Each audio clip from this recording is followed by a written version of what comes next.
Ons wil 'n Jesus hê wat ons red, maar nie 'n Jesus wat ons vorm nie. Ons is eerlik, baie mense wil net genoeg geloof hê om hemel toe te gaan, maar nie genoeg geloof om eintlik anders te leef nie. Ons hoor dit in hoe mense nogals praat. Hulle sê dinge soos ek glo in Jesus, dis mos genoeg. Of dinge soos as ek net reg kom met God voordat ek doodgaan. Daai ek los dit tot op nommer 99. Of anders sê weer, as ek net seker is ek gaan hemel toe, nê. Een verskoning wat ek gereeld hoor, is nogals hierdie een. Ag, hy het eintlik maar net 'n mooi hart, nê. Maar geliefde, dis die Bybelse disippelskap nie. Dis nie Jesus volg nie. Dis net brandversekering vir die ewigheid.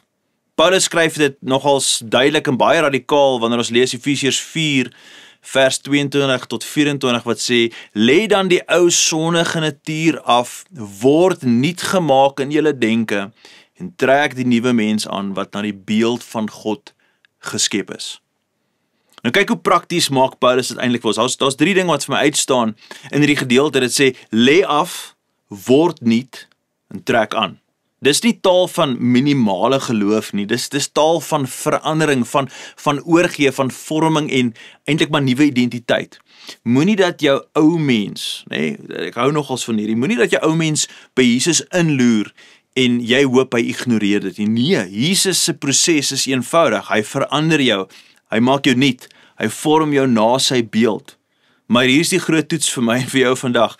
As jou Jesus jou nooit aanvat oor jou ou maniere nie, volg jy nie Jesus nie. Jy volg net die idee van verlossing. Dis daardie net genoeg Jesus mentaliteit, waar jy die hele week gesels, daardie Jesus vat my hemel toe, maar los eintlik net my lewe uit, nê. Jesus wees my verlosser, maar nie my Here nie.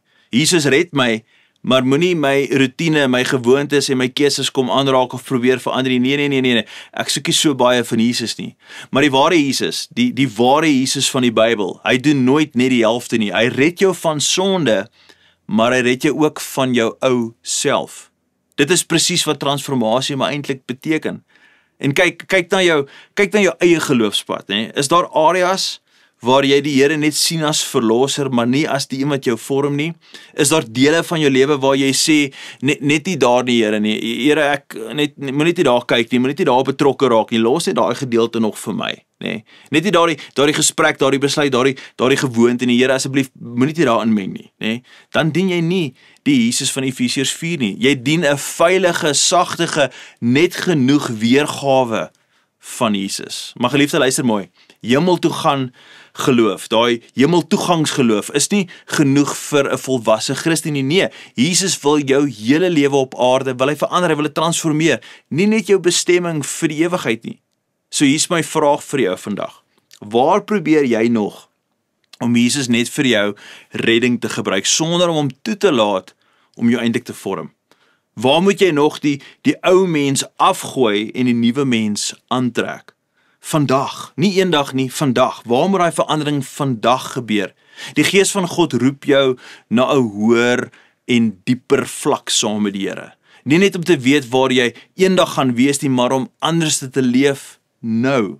Net genoeg Jesus mag jy dalk eendag troos, maar dit verander jou nie vandag nie. Die Jesus van die Bybel, hy doen albei. Hy verander jou eindbestemming, die ewigheidsbestemming, nê? En hy verander jou lewe hier nou op aarde. Dit is die Jesus wat ons eintlik wil volg.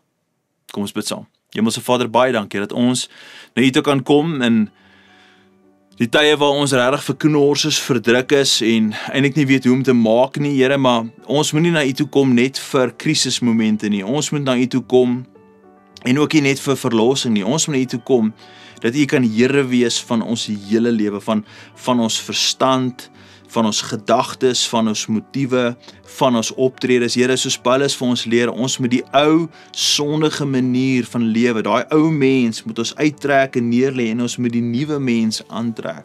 Daarom staan ons vandag voor U en ons soek daai tipe transformerende geloof. Dankie dat U reeds in ons werk en sal bly werk. Maar Here, mag ons nie net genoeg Jesus soek nie. Mag ons alles van Jesus soek en dat U alles vir ons word. Dis my gebed in die mooi naam van Jesus. Amen en amen. Geliefde, ek hoop hierdie woorde inspireer jou en dit motiveer jou om meer van Jesus te soek. Gaan in vrede. Totsiens.